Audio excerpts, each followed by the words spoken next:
ఒక్కొక్క రాశుల వారిగా తెలుసుకుందాం. ముందుగా మేషరాశి.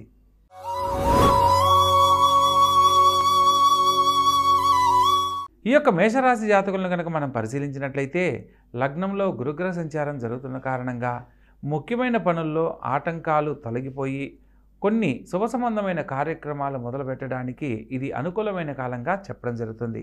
ద్వితీయ స్థానంలోకి మారుతున్న చంద్రుని కారణంగా ముఖ్యమైన విషయాలలో వారం చివరిలో ఆలోచించి చేసే ప్రతి పనిలో కూడా విజయం లభిస్తుంది.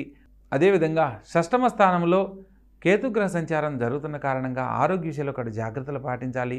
ముఖ్యమైన పనుల్లో కాస్త శారీరక శ్రమ, పనుల ఒత్తిడి అధికమవడానికి కారణమవుతుంది. అదేవిధంగా రాజ్యస్థానంలో రవి బుధులు మరియు కుజ శుక్రుల సంచారం జరుగుతున్న కారణంగా నూతన వ్యాపార ప్రయత్నాలకు ఇది అత్యద్భుతమైన కాలంగా చెప్పడం జరుగుతుంది. పంచమాధిపతి అయిన రవి రాజ్యస్థానంలో సంచరించడము, అదేవిధంగా తృతీయ షష్టాధిపతితో కలిసి సంచరించడం వల్ల బుధాదిత్య యోగ ఫలితాన్ని పొందుతారు.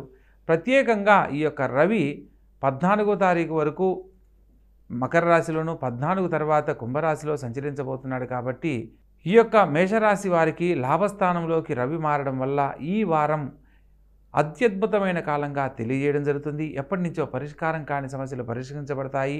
సకాలంలో ఉన్నతమైన పదవి యోగ్యతలు, ఉన్నతమైన జీవితాన్ని పొందడానికి, అవకాశాలు పొందడానికి ఇది అత్యద్భుతమైన కాలంగా చెప్పడం జరుగుతుంది. అదేవిధంగా రాజ్యస్థానంలో కుజుడు మరియు శుక్రగ్రహ సంచారం కూడా జరుగుతున్న కారణంగా శుక్రమంగళ యోగ ఫలితాన్ని పొందుతారు.